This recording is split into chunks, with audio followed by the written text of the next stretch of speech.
Hello, my name is Alphane Vox, and I am running a Starfinder campaign tomorrow. It's the first one I'm running. It's got 9 players. It was originally 12, but 3 had to pull out.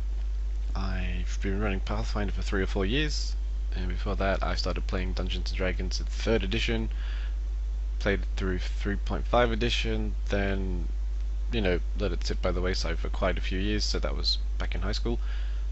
And I just thought I would say my thought on the process or whatever. I already played one session of Starfinder, and that was pretty cool.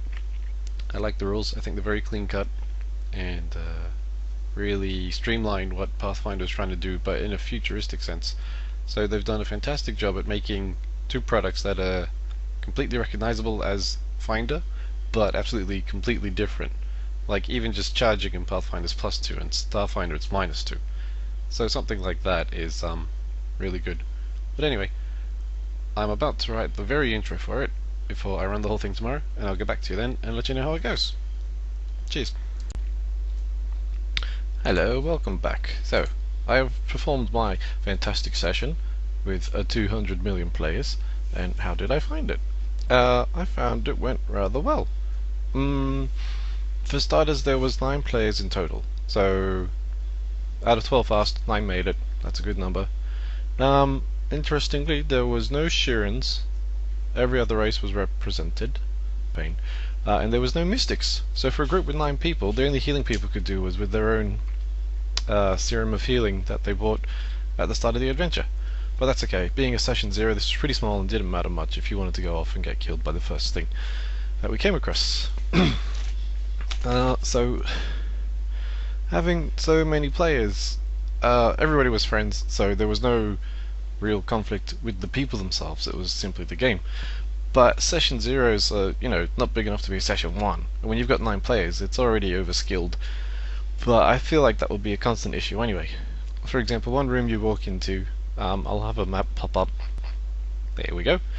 You walk in and you talk to this robot, but you can only talk to it through this little computer here.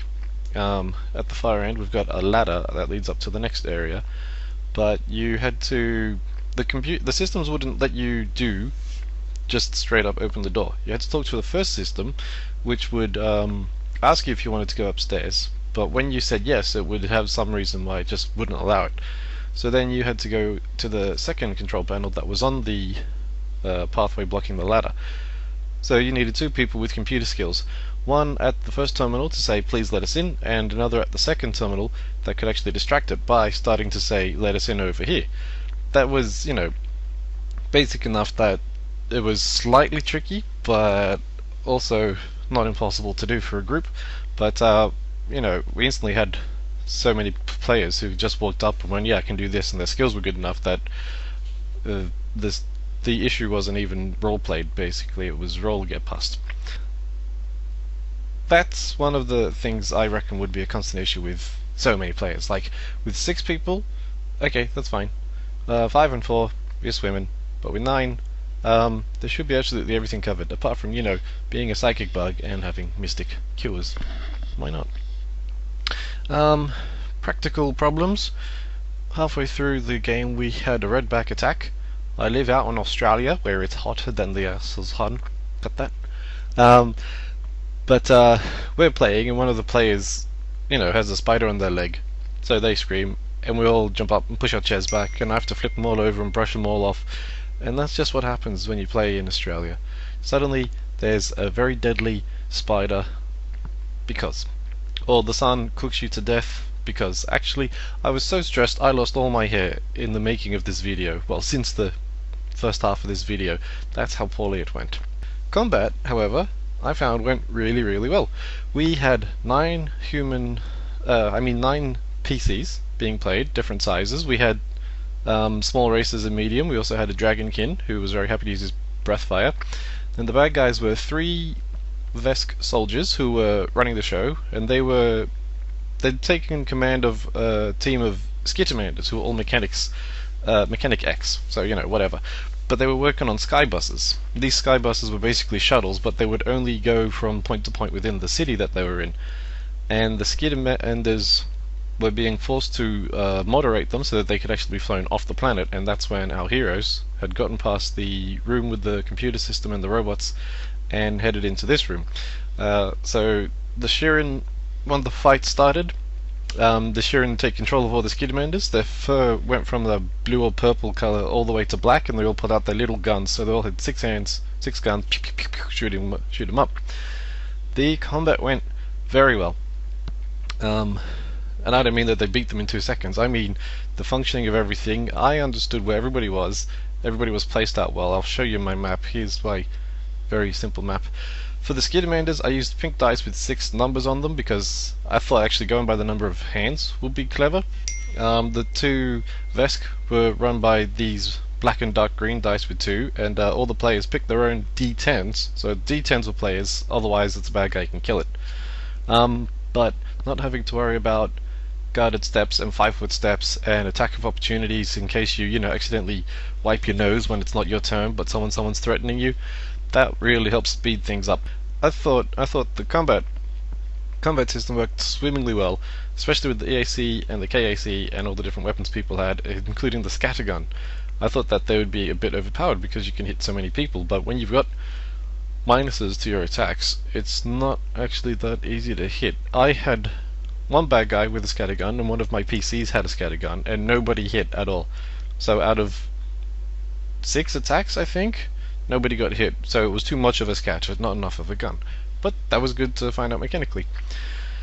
One of my players, I was talking to them afterwards, said my turn came around pretty much as often as if we had 6 players. So I think that's a real good indication that combat went fine. I mean, it still got bogged down while you waited for 8 other people to do something, but to hear that made me feel pretty good, and I never got bogged down going, hang on, let's check the rules on this situation.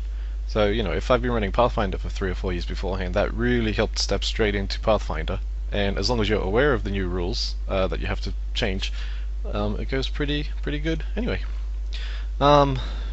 Once the Vesk were dealt with, 2 of them died, and the 3rd one hops in one of the moderated spaceships and flies off.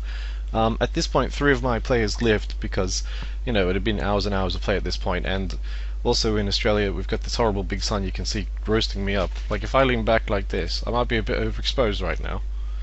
See my domey head? But they left, so there was only 6 left, which is okay, because then we started Starship Combat. With Starship Combat, we'd all read the rules.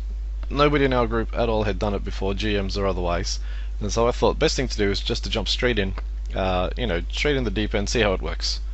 It didn't work very well. The story got out, they flew around a bit, shot at the bad guy, but the bad guy escaped, and I was able to wrap up the session, and that was it. It was pretty much done.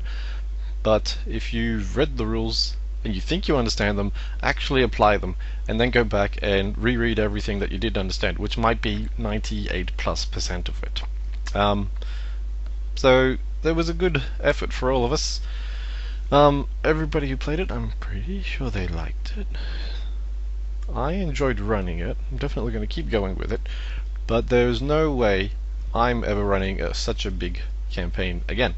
Not to say don't do it. If some people would be able to do it and do it very well, I do think it's worth doing it at least once for the experience yourself as a GM, but I would never, 7 is... I'm not comfortable running with 7 people.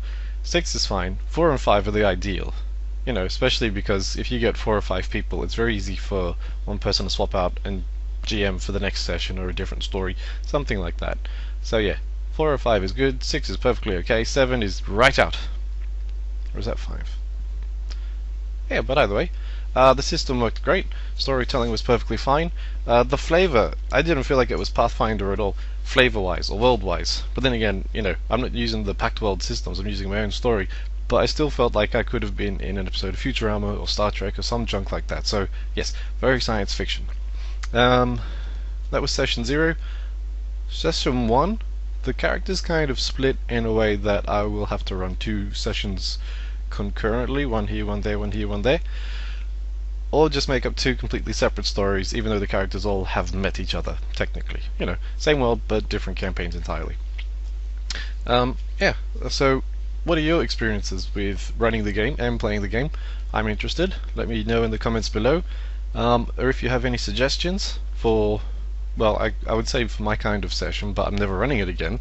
But for anyone who is going to run their own giant session because they want a challenge, take any comments below as well.